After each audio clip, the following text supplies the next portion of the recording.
السلام عليكم، انا ضحى دردير. النهارده هنعمل مع بعض الفراخ المحشيه رز الجباره دي. الرز بقى مفلفل، والاكله دي بالنسبه لي اصلا مرتبطه بقى بايام الطفوله، كنت بحبها جدا. هقول لكم بقى ايه اهم حاجات نراعيها في الفرخه عشان الحشو. لما نيجي نجيب الفرخه نفسها، هنجيبها اولا الفرخه تكون صغيره خالص، يعني ما يعديش وزنها كيلو. دي فراخ بيضه تمام، وما يتقطعش منها ولا جناح ولا رقبه ولا ايا كان. تمام. وهنبتدي بقى نجهز التتبيله بتاعتها اللي هترتاح فيها ليله كامله في التلاجة قبل الحشو والكلام ده كله. التتبيله بسيطه جدا، احنا مش هنحط بهارات كتير ولا افتكاسات كتير، هي حاجه بسيطه يعني بصل طماطم زيت وعصير ليمون وشويه ميه وزبادي. البهارات كمان من ابسط ما يكون ملح سكر زعتر بري قرنفل وورق غار. فكرة بقى الفرخة ان انتوا تأكدوا على بتاع الفراخ ان هو يجيبها لكم سليمة، ده طبعا ليه كذا جانب. يعني اول حاجة ان انتوا ما بتهدروش حاجة في الفرخة. تاني حاجة ساعتها كمان هنحشيها بقى رز، هنحشي الرقبة رز ونربطها بقى برباط او ايا كان. تالت حاجة ان يبقى شكلها اظرف برضو في التقديم في الاخر.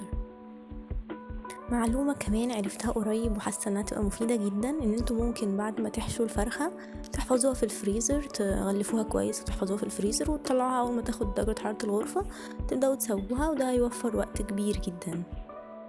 بعد ما حطينا بقى مكونات التتبيلة كلها مع بعضها، هنبتدي نحط البهارات الملح والسكر والزعتر. السكر مش هيدي طعم مسكر خالص يا جماعة، بس هيعادل طعم الحموضة بقى اللي في الليمون واللي في الطماطم والكلام ده.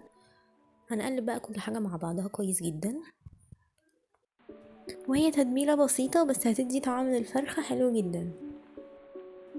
الفراخ فعلا والدواجن عامة من الحاجات اللي بيفرق معاها قوي التتبيل، عكس اللحوم مش محتاجين، ما بنبقاش محتاجين نتبلها فترة طويلة. يعني شوية ملح وفلفل اسود بيفرق معاها ومع الطعم، بالعكس بيبرز الطعم اكتر. الفراخ بقى لا، عكس ده، بتبقى محتاجة تتبيل وممكن يفضل نقع كمان قبلها بفترة كويسة. احنا هنا حطينا الفرخة في التتبيلة ودعكناها كويس جدا تحت الجلد وكله. بعد كده هنغطيها وهنبتدي بقى ندخلها التلاجة، نسيبها ليلة كاملة. يعني عملوها من بالليل وطلعوها بقى تاني يوم الظهر او العصر كده وابتدوا بقى احشوها.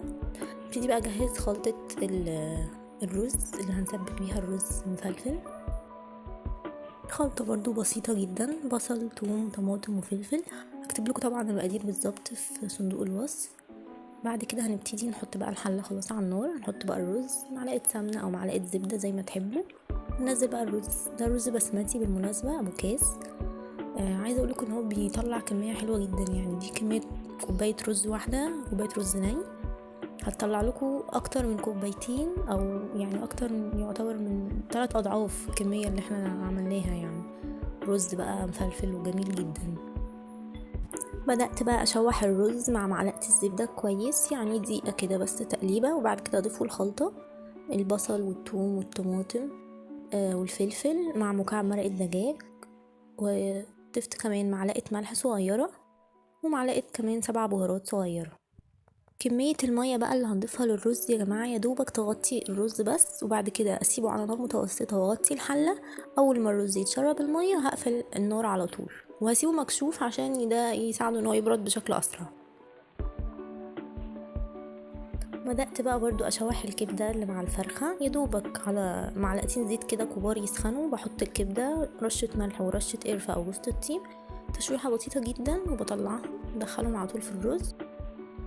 بعد كده بدأت في عمل الملوخية. أنا بستخدم ملوخية مجمدة، كيس ملوخية بضيفه في الحلة مع كمية مية تقريبا تغطي كمية الملوخية، بضيف له مكعبين مرقة دجاج ده في حالة ان انا ما عنديش شوربة فراخ يومها، واعمل بقى طشة الثوم مع الكزبرة، وبحب اضيفها في الاخر على وش الملوخية.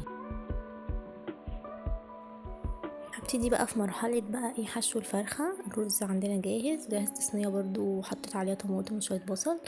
انا حشيت الجزء اللي في النص بس بتاع الفرخة، ما حشيتش تحت الجلد، يعني خوفا من ان الجلد بس ينفجر كده في الفرن، لان هيقعد وقت شويه حلوين في الفرن. كتفت بعد كده بقى الفرخه من تحت كده زي ما انتم شايفين برجليها كده، قلتهم على بعض من الجزء المفتوح ده اللي بقول لكم عليه، هو كان الراجل عملها لي، بس انتم ممكن تعملوها في البيت سهله جدا بنفسكم يعني. حطيتها بقى الفرخه خلاص في الصينيه، هغطيها بقى بورق زبده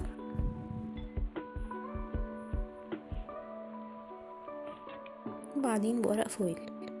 قبل بس ما ادخلها الفرن هضيف لها نص كوبايه ميه، وبعدين هدخلها على طول عشان بس الفراخ هتقعد معانا فتره في الفرن، فمش عايزينها تنشف ولا الخضار اللي تحتيها ينشف. عشان بقى اكمل تسويه الرز اللي فاضل هضيف لهم ربع كوبايه ميه واسيبه على نار هاديه لحد ما يستوي تماما، يعني 10 دقايق هتكون كافيه جدا. بعد تقريبا 70 دقيقة في الفرن هخرجها واشيل الفويل وابتدي ادهنها بالخليط اللي هو التتبيلة بتاعتها اللي كنا متبلينها فيها. دخلها الفرن تاني 30 دقيقة تقريبا، ممكن تفتحوا لها الشواية او تسيبوها على حرارة الفرن لحد ما تاخد وش كده حلو. وبس كده الاكله خلصت. مش عايزه اقولكم بقى قد ايه الموضوع يستاهل.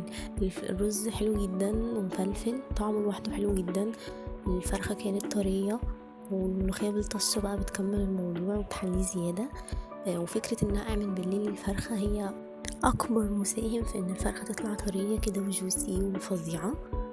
لو مستعجلين ممكن تكتفوا بان انتوا تنقعوها 4-5 ساعات في التتبيله، بس نعمل بالليل بيفرق جدا.